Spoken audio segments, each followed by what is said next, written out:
Doctor, ಸಾಮಾನ್ಯವಾಗಿ ಯಾರಾದ್ರೂ ತಲೆ ತಿರುಗಿ ಬಿದ್ರು ಅಥವಾ ಬಾಯಲ್ಲಿ ನೊರೆ ಬಂತು ಅಂತ ಹೇಳಿದ್ರೆ ಅವರಿಗೆ ಫಿಟ್ಸ್ ಬಂದಿದೆ ಅಂತ ನಾರ್ಮಲ್ ಆಗಿ ನಾವು ಹೇಳ್ತೀವಿ. ಅದರಲ್ಲೂ ಕೂಡ ಈ ಫಿಟ್ಸ್ ಅಥವಾ ಈ ಎಪಿಲೆಪ್ಸಿ ಹಾಗೇನೆ ಸೀಸರ್ ನಡುವೆ ಡಿಫರೆನ್ಸ್ ಇರುತ್ತೆ, ಆದ್ರೆ ಅದ್ರ ಬಗ್ಗೆ ಕೆಲವರಿಗೆ ಗೊತ್ತಿರೋದಿಲ್ಲ. ಫಸ್ಟಿಗೆ ಈ ಮೂರ್ಛೆ ರೋಗ ಅಂತ ಹೇಳಿದ್ರೆ ಏನು, ಇದ್ರ ಬಗ್ಗೆ ತಿಳಿಸ್ಕೊಡೋದಾದ್ರೆ? ಮೂರ್ಛೆ ರೋಗ ಮತ್ತೆ ಕನ್ನಡದಲ್ಲಿ ಪ್ಯೂರ್ ಕನ್ನಡದಲ್ಲಿ ಹೇಳ್ಬೇಕು ಅಂದ್ರೆ ಅಪಸ್ಮಾರ ಅಂತ ಹೇಳ್ತೀವಿ. ಹೌದು.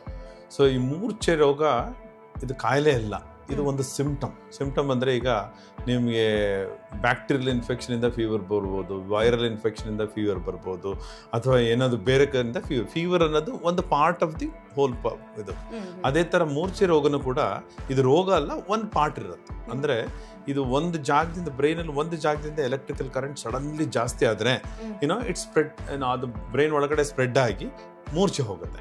ಒಂದೇ ಜಾಗದಲ್ಲಿ ಬಂದರೆ ಕೆಲವು ಸಲ ಫಾರ್ ಎಕ್ಸಾಂಪಲ್ ನಾವು ನೋಡ್ತೀವಿ ಫೋಕಲ್ ಸೀಜರ್ಸ್ ಅಂತೀವಿ. ಫೋಕಲ್ ಸೀಜರ್ ಅಂದರೆ ಬರೀ ಹ್ಯಾಂಡ್ ಮಾತ್ರ ಇರ್ಬೋದು, ಮುಖ ಮಾತ್ರ ಮೂವ್ಮೆಂಟ್ ಆಗ್ಬೋದು, ಪೇಷಂಟ್ ಕಾನ್ಷಿಯಸ್ ಇರ್ತಾರೆ, ಅದಕ್ಕೆ ನಾವು ಫೋಕಲ್ ಫಿಟ್ಸ್ ಅಂತೀವಿ ಅಥವಾ ಫೋಕಲ್ ಅಪಸ್ಮಾರ ಅಂತೀವಿ. ಎರಡನೇದು ಜನರಲ್ ಅಪಸ್ಮಾರ. ನಾರ್ಮಲಿ ಈ ಸಮಾಜದಲ್ಲಿ ಫಿಟ್ಸ್ ಅಂದರೆ ನಾನು ಹೇಳ್ತಾ ಇರೋದು ಜನರಲ್ ಫಿಟ್ಸ್. ಅವಾಗ ಏನಾದ್ರೆ ಒಂದು ಕಡೆಯಿಂದ ಎಲೆಕ್ಟ್ರಿಕಲ್ ಕರೆಂಟ್ ಶುರುವಾಗ್ತದೆ, ಬ್ರೈನ್ ಇಡೀ ಸ್ಪ್ರೆಡ್ ಆಗುತ್ತೆ ವಿತ್ ನ್ಯಾನೋ ಸೆಕೆಂಡ್. ಸ್ಪ್ರೆಡ್ ಆದ ತಕ್ಷಣ ಎರಡೂ ಕಡೆ ಜರ್ಕ್ ಬರುತ್ತೆ. ಎರಡೂ ಕಡೆ ಜರ್ಕ್ ಬಂದು ಅದು ಪ್ರೊಟೆಕ್ಷನ್ಗೋಸ್ಕರ ಬ್ರೈನ್ ಏನು ಮಾಡುತ್ತೆ, ಸಡನ್ ಆ್ಯಕ್ಟಿವಿಟಿ ಎಲ್ಲ ಕಡಿಮೆ ಸ್ಟಾಪ್ ಮಾಡುತ್ತೆ.